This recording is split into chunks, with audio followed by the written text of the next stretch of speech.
이 곡을 작사, 작곡하신 분이 목사님이신데 한 몇 년 전에 우리 교회 오셔서 청년들을 대상으로 한번 특강 말씀 전한 적이 있습니다. 혹시 청년들 기억나시는지 모르겠어요. 오늘 이 찬양 그대로 하나님을 간절히 바라고 소망하고 그 마음, 그 중심 변함없이 변함이 없기를 바라고 또 하나님께서 그런 이들에게 은혜 베푸시는 놀라운 역사가 펼쳐질 수 있기를 주님의 이름으로 축복합니다. 어제 초등부 여름 성경학교가 있었지요. 우리 교사들 많이 피곤할 건데 그는 영적으로 상쾌한 피곤함이 될 거고 또 그 위에 하나님께서 은혜를 이 시간 부어주시기를 주님의 이름으로 축복합니다. 이 시간 하나님의 인자하심과 성실하심을 믿으라 라는 제목으로 말씀을 전하도록 하겠습니다. 2011년 12월 24일 중앙일보 기사에 실린 내용입니다. 저 미국 북쪽 아이다호주에 사는 제니 레이크라는 여성이 어느 날 몸이 좀 안 좋아서 병원에 가서 진단을 했는데 뇌종양으로 판정이 났습니다. 동시에 검사하는 중에 자기가 홀몸이 아니란 사실도 알게 되었습니다. 임신했다는 말이지요. 이런 상황에서 본인과 남편은 깊은 고민에 빠졌습니다. 이유는 분명하지요.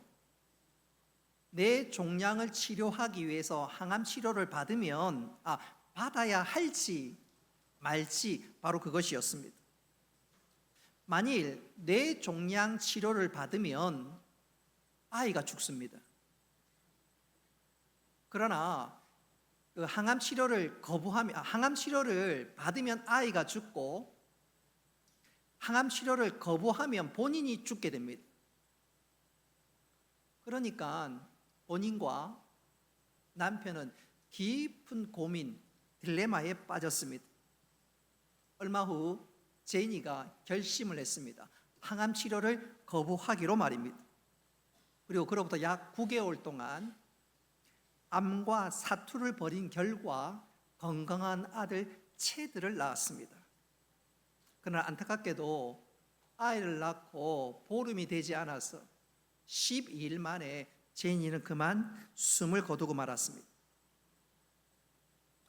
자기가 죽을 줄 알면서도 항암 치료 받지 않으면 내가 죽는 걸 알면서도 아들을 살린 사랑, 내가 죽으면서 아들을 살린 사랑, 그것이 바로 구약 성경과 오늘 본문이 말씀하고 있는 하나님의 헤세드와 꼭 같습니다. 헤세드란 말은 히브리어로 하나님의 은혜, 자비, 인자, 긍휼, 하나님의 변함없는 신실한 사랑을 뜻합니다.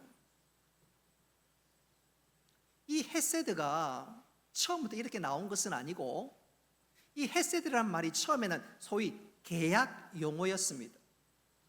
상대방과 나 사이에 맺는 계약, 그것을 헤세드라고 불렀습니다. 그리고 성경에 제일 먼저 이런 헤세드가 나오는 소위 계약의 장면이 아브라함과 아비멜렉의 계약이었습니다. 자, 우리 창세기 21장 30절로 31절 말씀 같이 한번 읽어보겠습니다. 시작. 아브라함이 이르되 너는 내 손에서 이 암양 새끼 7을 받아 내가 이 우물판 증거를 삼으라 하고 두 사람이 거기서 서로 맹세하였으므로 그곳을 브에세바라 이름하였더라. 아멘. 자, 오늘 이 본문을 자세히 읽어보면 아브라함과 아비멜렉 사이에 계약을 하는데 문서에 서명하는 것이 아니라 오늘 말씀을 보면 가축을 주고받음으로써 둘이서 계약을 하고 맹세를 맺습니다. 문서가 있으면 분명히 공증이 되는데 그러지 않고 가축을 주고받음으로 계약을 맺고 혹시라도 서로 오해할 수 있을까 싶어서 혹 잊어먹을까 싶어서 그 계약했던 그 장소의 이름을 브에세바라 불렀습니다. 그리고 이 브에세바의 이름의 뜻은 맹세의 우물이라는 말입니다. 그러니까 이 브엘세바에만 도착하면 지난날 맹세했지 그거지. 죄송합니다만은 지금 우리 가운데 그런 분 계신지 모르겠지만 삼천포, 여러분 삼천포 하면 제일 먼저 생각나는 게 뭐지요? 잘 나가다가, 혹 우리 가운데 삼천포 고향인 분들은 양해 바랍니다. 이해해 주시기 바랍니다. 쉽게 설명하려다 보니까 그런 거지 제 의도는 전혀 그런 건 없습니다. 브엘세바도 마찬가지입니다. 브엘세바 하면 제일 먼저 떠오르는 게 맹세했지. 그리고 이 이름은 맹세의 우물이란 뜻이지. 그러니까 이 브엘세바라는 이름을 통해서 우리가 맹세했다는 사실을 기억하지만 시간이 흘러가면서 혹 본인이 좀 오해하면서 그 계약의 내용을 왜곡하거나 잊어먹을 수가 있습니다. 문서로 확증되지 않는 것은, 구두로 얘기한 것은 언제든지 뒤집어지거나 바뀔 가능성이 있습니다. 그러나 하나님은 우리를 대하시는 데 있어서 그렇지 않으셨어요.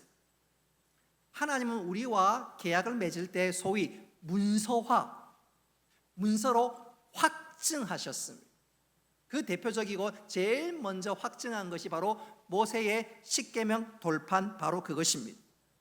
근데 중요한 것은 하나님께서 우리와 약속하고 계약을 맺을 때 문서로 말씀하시고 약속하신 것도 있지만 더 중요한 것은 그 문서는 반드시 이행이 되어야 합니다. 아무리 문서에 사인하더라도 이행하지 않으면 소위 소용이 없지요. 2차 세계대전이 일어나기 전에 영국과 독일이 문서에 사인을 했습니다.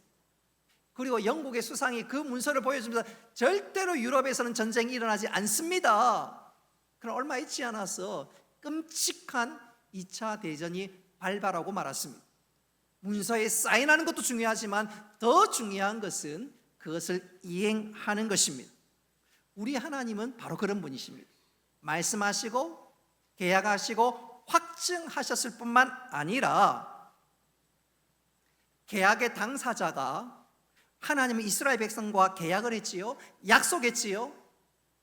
이스라엘 백성들이 아무리 약속을 어기고 아무리 엉뚱한 길로 간다 할지라도 하나님은 신실하셨습니다. 할렐루야. 그 모든 약속을 이행하셨습니다. 이렇게 하나님 변함없이 확증하고 그리고 당신의 백성들을 사랑하는 것, 그것이 바로 한번 따라합시다. 하나님의 헤세드입니다. 오늘 읽은 말씀이 바로 그런 내용입니다. 바로 하나님의 헤세드, 바로 그것입니다. 오늘 시편 89편을 우리가 이해하기 위해서 제일 먼저 살펴야 될 것은 1절 위에 나와 있는 표제어입니다. 이 표제에 보니까 에스라인 에단의 마스길 그랬습니다. 이 마스길이라는 말은 교훈시라는 말입니다. 에스라 사람 에단이 교훈하기 위해서 기록한 시편이라 그 말이지요. 지난주에 우리가 88편을 살펴보았는데 시편 88편과 89편 모두가 다 오늘 이 에스라인 에단이 기록했습니다. 그러니까 내용이 서로 비슷할 것 같으나 그렇지는 않습니다. 이 에스라인이 이것을 쓰기는 했지만, 그래서 두 권을 하나로 뭉쳐 놓았지만 각각의 성격은 분명히 차이가 납니다. 시편 88편은 개인적인 시라면 시편 89편은 민족적인 교훈시입니다. 다시 말씀드려서 88편은 개인을 향한 교훈이라면 89편은 민족을 향한 교훈시다 그렇습니다. 뿐만 아니라 이 두 시편의 성격과 또 묘사된 상황이 너무너무 차이가 나고 분명히 다릅니다. 특별히 시편 89편은 조금 어려울 수는 있지만 다윗과 하나님께서 맺은 약속, 언약을 바탕, 기반을 두고 있습니다. 시편 89편을 이해하기 위해서는 하나님께서 다윗과 약속을 맺은 다윗의 언약을 기반하고 있다는 사실을 머리에 염두에 두어야 합니다. 하나님은 다윗에게 약속하기를 너와 네 위가 영원할 것이라고 말씀하셨습니다. 하나님께서 너를 책임져 주겠다고, 네 나라가 영원하게 될 것이라고 말씀하셨습니다. 그런데 이게 웬일입니까?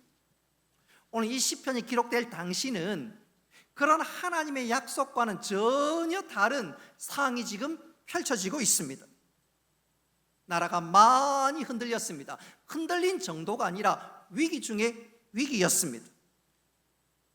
바로 그 위기 때 오늘 시편 기자가 다윗의 언약, 다윗의 약속을 붙잡고 하나님 앞에 올린 기도가 바로 시편 89편입니다. 자, 그렇다면 시편 89편 배경이 되는 이스라엘의 위기는 과연 구체적으로 무엇일까? 잘 알고 있는 것처럼 솔로몬이 죽고 난 이후에 나라가 남과 북으로 나뉘게 됩니다. 북쪽을 이스라엘, 남쪽을 유다. 우리는 지금 이스라엘 사람들을 보고 유대인 하게 되는데 바로 그 유다가 남유다란 말이에요. 그리고 남유다에 예루살렘도 또 예루살렘 성정도 있기에 남유다가 정통성이 있습니다. 솔로몬의 위를 이었던 사람이 르호보암이라는 왕인데 그가 왕위에 오른 지 5년 만에 에고 왕 시삭의 침공을 받았습니다. 이 침공이 얼마나 대단했던지 온 나라가 쑥대밭이 됩니다. 이 쑥대밭이 되도록 이 시삭 왕이 침공할 때 그가 데리고 온 대군, 그 군인들이 그야말로 대군 중에 대군입니다. 엄청나게 많은 군인들과 무기를 가지고 쳐들어왔는데 그들이 병거가 1200기. 여러분 배너 영화를 보면 그 말 뒤에 일종의 병거 같은 것이 보이지요? 바로 그겁니다. 그게 1200대가 왔고 기병만 6만 명입니다. 기병이라 그러니까 별로 감이 안 오시는데 기병은 말을 타거나 낙타를 타거나 짐승을 타고 공격하러 오는 사람이 6만 명입니다. 혼자가 그냥 걸어서 전쟁하는 보병이 아니라 말 타고 낙타 타고 쳐들어온 사람이 6만 명입니다. 뿐만 아니라 주위에 있는 리비아 구스 사람들까지 용병으로 모아서 쳐들어오는데 그 보병은 이루 말할 수가 없습니다. 그러니 예루살렘은 쉽게 함락당하고 말았습니다. 성전은 회파되고 성벽은 무너졌으며 그리고 가장 중요하게 생각하는 예루살렘 성전은 그냥 파괴되고 말았습니다. 이런 상황 속에서 르호보암과 신하와 그 모든 사람들은 그만 두 손을 들고 항복하고 말았습니다. 그러니까 다윗과 솔로몬 시대 때도 모았던 금, 은, 방패, 귀한 보물들과 그리고 귀한 재산과 귀한 것들은 다 빼앗기고 말았습니다. 그러니까 그 참담한 상황 속에서 일반 유대 백성들의 고충은 이루 말할 수가 없고 그 백성들을 다스릴 왕의 리더십과 그 신하의 어떤 인도함은 처참히 짓밟히고 말았습니다. 자, 이런 가운데 오늘 시편 기자가 시를 기록했습니다. 자, 이런 상황이라면 시편 기자가 어떤 시를 지어야 될까요? 마치 예루살렘이 멸망당하는 모습을 보면서 예레미야가 애가를 지었지요. 그래서 우리가 예레미야 애가를 하지 않습니까? 이런 상황이라면 이 시편 기자 에스라인 에단이 애가를 지어야 마땅한데 오늘 그는 읽은 말씀을 읽어보면 오히려 하나님을 찬양하고 있습니다. 그리고 첫 서두를 찬양으로 출발합니다. 우리 1절과 2절 말씀 같이 한번 읽어봅니다. 시작. 내가 여호와의 인자하심을 영원히 노래하며 주의 성실하심을 내 입으로 대대 알게 하리이다. 내가 말하기를 인자하심을 영원히 세우시며 주의 성실하심을 하늘에서 경고히 하시리라 하였나이다. 아멘. 지금 시편 기자가 애가가 아니라 하나님을 찬양합니다. 있을 수가 없지요. 정말로 놀라운 일입니다.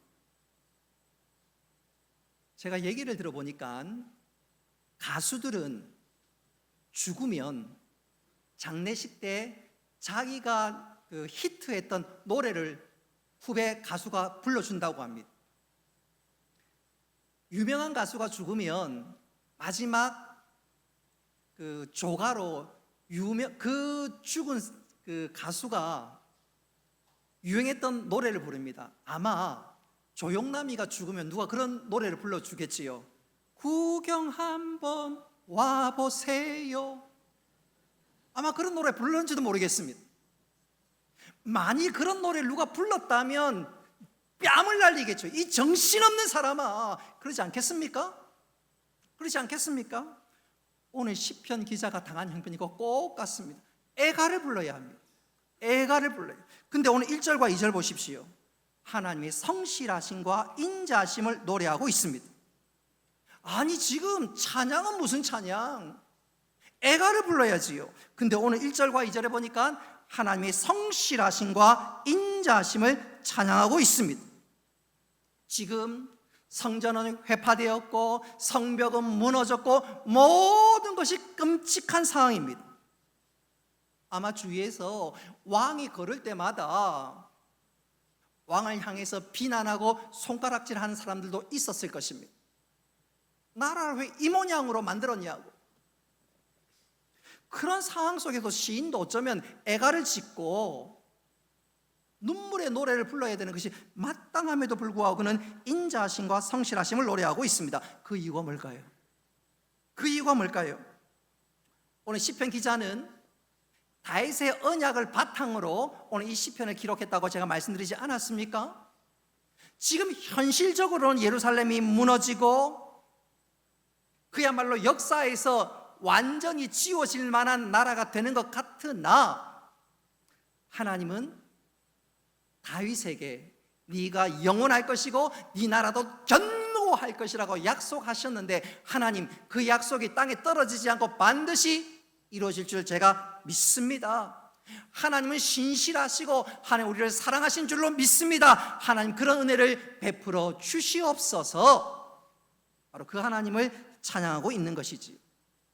내 삶의 형편은 죽을 지경이고 정말로 힘들 지경이고 어떤 면에서 미칠 지경인 것 같을지라도 하나님께서 반드시 책임져 주시고 은혜를 베풀어 주실 것이다. 하나님의 인자하심과 성실하심은 영원토록 변함이 없다. 나는 그 은혜 가운데 있습니다. 그 믿음의 고백을 담아 찬양하고 있는 것입니다. 사랑하는 성도 여러분, 하나님의 이 인자하심과 성실하심은 영원히 변함없는 줄 믿으시기를 바랍니다. 다윗이 왜 오늘 이 시편 기자가 왜 그런 노래를 할 수 있었느냐? 그 이유는 바로 다윗의 언약 때문이었습니다. 하나님께 다윗과 그 후손들에게 약속하신 내용 때문이었습니다. 자, 그렇다면 하나님께 구체적으로 어떤 약속을 하셨을까? 우리 3절과 4절 말씀 같이 한번 읽어보겠습니다. 시작. 주께서 이르시되 나는 내가 택한 자와 언약을 맺으며 내 종 다윗에게 맹세하기를 내가 내 자손을 영원히 견고히 하며 내 왕위를 대대에 세우리라 하셨나이다. 아멘. 자, 오늘 3절과 4절 보십시오. 하나님께서 약속하시기를 네 왕위가 영원히 견고하게 될 것이다. 오늘 시편 기자는 사무엘상 7장에 나와 있는 다윗의 언약의 내용을 기초로 해서 이런 고백을 하고 있는데 시인은 분명히 믿었습니다. 지금 나라가 망할 지경이지만 그러나 내 눈에 보이는 현실보다 하나님의 약속, 하나님의 말씀을 더 믿고 오히려 위기 가운데 찬양하고 있습니다. 사랑하는 성도 여러분, 이것이 참된 믿음인 줄 믿으시기를 바랍니다. 여러분, 믿음은 현실을 보면서 내가 판단하고 현실을 보면서 내가 이렇게 저렇게 행동하는 것이 아니라 참 믿음은 현실과 상관없이 하나님을 바라보면서 그 하나님의 약속을 붙잡는 것, 그리고 하나님께서 반드시 은혜를 베풀어 주신다. 바로 그것이 참된 신앙이요 믿음인 줄 믿으시기를 바랍니다. 시인이 바로 그 하나님의 언약, 하나님의 약속을 믿었기 때문에 그 처참한 가운데서도 노래할 수 있었고, 심지어 오늘 읽었던 말씀 저 뒤에 나와 있는 15절로부터 18절 말씀에 보면 그가 얼마나 행복한지를 소개하고 있습니다. 우리 15절로 18절 말씀 같이 한번 읽어보겠습니다. 시작. 즐겁게 소리칠 줄 아는 백성은 복이 있나니 여호와여 그들이 주의 얼굴 빛 안에서 다니리로다. 그들은 종일 주의 이름 때문에 기뻐하며 주의 공의로 말미암아 높아지오니 주는 그들의 힘의 영광이시니라. 우리의 뿔이 주의 은총으로 높아지리니 우리의 방패는 여호와께 속하였고 우리의 왕은 이스라엘의 거룩한 이에게 속하였기 때문이니이다. 아멘. 오늘 시편 기자는 오늘 읽었던 이 말씀의 보건데 그가 하나님이 어떤 분인지 아니까, 그리고 하나님 무한한 능력으로 위기 가운데서도 우리를 지켜줄 것을 확실히 확신하니까 하나님의 인자하심과 성실하심이 나를 붙들고 있으니까 아무리 큰 위기를 할지라도 그는 노래할 수 있었고 한 걸음 더 나아가 웃을 수 있었습니다. 할렐루야. 여러분, 이게 믿음입니다. 이게 신앙입니다. 여러분, 신앙은 환경에 따라 형편에 따라서 웃고 웃는 것이 아니라 믿음의 주여 온전케 하시는 하나님 바라보면서 내가 어떤 위기와 어떤 상황을 만날지라도 결국은 마지막에 내가 승리하고 하나님께서 가장 좋은 길로 나를 인도하신다. 여러분, 그것이 신앙이요 믿음일 뿐만 아니라 하나님께서 그렇게 은혜를 베풀어 주신 줄 믿으시기를 바랍니다. 오늘 시편 기자가 15절로 18절 말씀이니까 노래하고 웃고 있지요. 여러분, 이 기쁨이 우리에게도 충만히 넘칠 수 있기를 주님의 이름으로 축복합니다. 여러분, 하나님께서는 우리를 웃게 하시고 기쁨을 주시지만 한 걸음 더 나아가서 우리에게도 또한 은혜를 베푸시는 줄 믿으시기를 바랍니다. 19절로 22절 말씀 같이 한번 읽어보겠습니다. 시작. 내가 능력 있는 용사에게는 돕는 힘을 더하며 백성 중에서 택함 받은 자를 높였으되 내가 내 종 다윗을 찾아내어 나의 거룩한 기름을 그에게 부었도다. 내 손이 그와 함께하여 견고하게 하고 내 팔에 그를 힘이 있게 하리로다. 원수가 그에게서 강건하지 못하며 악한 자가 그를 공고하게 못하리로다. 아멘. 하나님 우리를 웃게 하실 뿐만 아니라 19절로 22절 말씀에 보니까 하나님은 당신의 백성, 다시 말씀드린 하나님의 약속을 붙드는 자에게 19절에 보니까 높여주십니다. 할렐루야. 뿐만 아니라 21절에 보니까 하나님 우리를 견고하게 하시고 강하게 하십니다. 그래서 우리가 하나님을 신뢰하고 이 믿음 안에 있으면 아무리 약해 보이고 넘어지는 것 같다 할지라도 다시 일으켜 주시고 이런 은혜 주실 줄 믿으시기를 바랍니다. 오늘 시편 기자가 기록할 이 시편 89편, 이 당시는 위기 중의 위기입니다. 그럼에도 그는 오히려 노래하고 웃을 뿐만 아니라 하나님께서 나에게 은혜 베풀 것을 인하여 기뻐하고 있습니다. 이 사실, 이 믿음 우리의 것이 될 수 있기를 바랍니다. 우리가 믿음 안에 있어도 오늘 시편 기자가 당했던 것처럼 때때로 우리가 위기를 만날 때가 있습니다.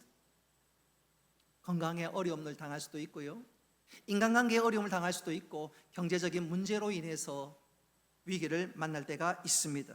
그러나 그 위기 가운데 우리가 절대로 낙심하지 말 것은 하나님께서는 우리를 향한, 당신의 백성들을 향한 인자하심을 절대로 거두지 않기 때문에 그렇습니다. 당신의 성실하심을 패하지 않기 때문에 그렇습니다. 우리 33절 말씀 같이 한번 읽어보겠습니다. 시작. 그러나 나의 인자함을 그에게서 다 거두지는 아니하며 나의 성실함도 패하지 아니하며. 아멘. 하나님 당신의 인자하심과 성실하심을 거두지도 패하지도 아니하십니다. 뿐만 아니라 하나님은 당신이 맹세하신 것을 뒤집지도 아니하십니다. 우리 35절 말씀 같이 한번 읽어봅니다. 시작. 내가 나의 거룩함으로 한 번 맹세하였은즉 다윗에게 거짓말을 하지 아니할 것이라. 아멘. 그래서 우리는 어떤 상황 속에서도 굳게 설 수 있음을 믿으시기를 바랍니다. 여러분, 똑같은 종이라도 그 종이 안에 어떤 의미가 들어가면 돈이 되기도 하고, 그 돈은 아무리 찢어지고 험해도 버리지 않습니다. 한번 여러분 여쭤볼게요. 혹시 여러분 지갑에 5만 원짜리가 있어. 근데 그 종이가 찢어지고 낙서를 당하고 그리고 그 5만 원짜리가 너무너무 형편이 없으면 여러분 버리십니까? 그렇게 버리실 분은 저에게 던져주시면 됩니다. 만 원짜리 찢어지고 낙서하고 막 그야말로 걸레짝 같은 그 종이를 버리십니까? 아니지요. 절대로 버리지 않지요. 그래도 귀하게 여기지 않습니까? 여러분, 하나님 우리를 당신의 아들 우리 주 예수 그리스도의 보혈로 말미암아 당신이 사랑받는 아들로 딸로 삼으신 줄 믿으시기를 바랍니다. 하나님 결코 우리를 놓지 않습니다. 우리를 붙들어 주십니다. 우리가 그것을 확신할 수 있다면 어떤 상황 가운데서 넘어지거나 자빠지지 않지요. 오히려 소망 가운데 하나님께서 행하실 일들을 기대할 수 있게 되는 것입니다. 그런 측면에서 저는 이렇게 표현해 보고 싶어요. 미국의 어떤 한 성도가 오랜 기도 제목을 가지고 있었습니다. 가정의 문제, 자녀 진로의 문제, 그리고 내 삶의 회복에 관한 문제를 가지고 오랫동안 기도했습니다. 신실한 분이었기에 하나님의 약속, 하나님의 말씀을 결코 불신하거나 그 말씀이 이루어지지 아니할 것이란 도무지 생각지 않고 끝까지 하나님의 말씀을 붙잡고 신앙생활을 합니다. 그러나 시간이 지나도 내 삶의 형편이 나아지는 게 없습니다. 그러다 보니까 어느 순간 자기도 모르게 입에서 이런 말이 터져 나옵니다. 하나님께서 아버지께서 저에게 약속하신 거 혹시 잊어버리셨습니까? 우리도 혹 그럴 때가 있지 않습니까? 오랜 기도 제목을 가지고 기도해도 도무지 응답이 찾아오지 않을 때 이런 마음이 들 수 있지요. 그러던 어느 날 몸이 안 좋아서 병원에 검사 받기 위해 갔는데 그 병원 앞에 이런 문구가 적혀 있었습니다. Delay is not denial. 지연은 취소가 아니다. 지연은 취소가 아니다. 그 문장, 그 글귀를 보는 순간 마치 심장이 멎는 것 같은 그런 느낌을 받았습니다. 마치 하나님께서 직접 나에게 말씀하시는 것 같았기 때문에 그렇습니다. 얘야, 내가 너에게 약속한 거 한 번도 취소한 적이 없다. 다만 네가 원하는 시간과 내 시간이 조금 다르고 내 시간이 조금 더 길 뿐이다. 그것을 깨닫는데 눈물이 핑 돕니다. 아하, 하나님의 약속은 결코 땅에 떨어지지 않고 하나님께서 반드시 이루어 주실 것이구나. 그리고 그 자리에서 다시 한번 믿음의 용기 백배할 수 있었다고 합니다. 여러분, 우리가 살아가다 보면 때때로 실망하거나 낙심이 될 때가 있습니다.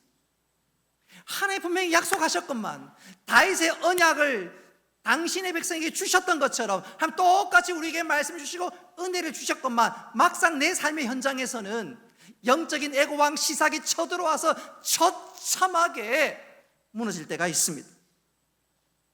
그 순간 하나님의 사랑이 약속이 의심되기도 합니다. 그러나 하나님께서 우리에게 분명하게 말씀합니다. 우리 신명기 23장 19절 말씀 같이 한번 읽어보겠습니다. 시작. 하나님은 사람이 아니시니 거짓말을 하지 않으시고 인생이 아니시니 후회가 없으시도다. 아멘.